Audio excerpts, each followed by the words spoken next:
He's not a perfect student, but by criminalizing him, he and all of us have had to face a life-changing experience, which I do not know if we will ever get over. He's a young man trying to find his way in this so-called fair democratic society.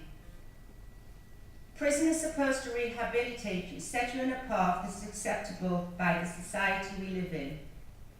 Zenon was already on this path.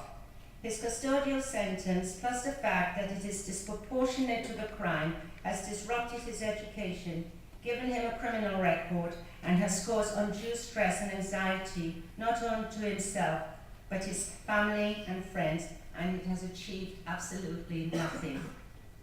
Zenon did not need rehabilitation, and other prisoners for that matter find it quite a joke that Zenon is actually in prison with them.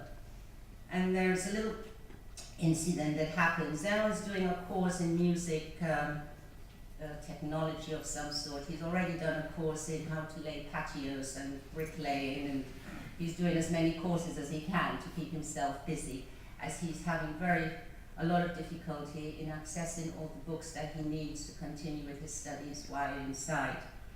And one of the prisoners said to him, "What are you in here for, mate?" And Zen said, "Oh, I threw a stick."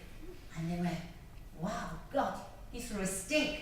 There was no more bullets left in the gun, so he threw the stick instead." So, and Zenon's not even aware that, then, that the stick meant a shotgun. But he's had to kind of be a little bit quiet about it and pretend, yeah, I'm a bad boy. So that he doesn't actually get beaten up, I suppose. I believe that custodial sentence of any young person, especially for a crime such as Zenon, is absolutely wrong. If this had not happened to my son, I would not have been aware of what was happening with sentencing and how wrong and justified it was. I am now part of the process, not just for my son, but for all of you, as a clear message has to be sent that if we are indeed a democracy, we have the right to protest, and this level of punishment is unacceptable.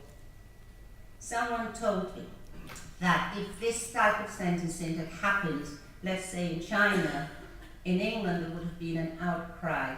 However, in England it has been swept under the carpet in a way. It's not happening in our backyard, and in fact, if it hadn't happened to my son, I don't think half the people I knew would have been aware of this type of sentencing that's been going on.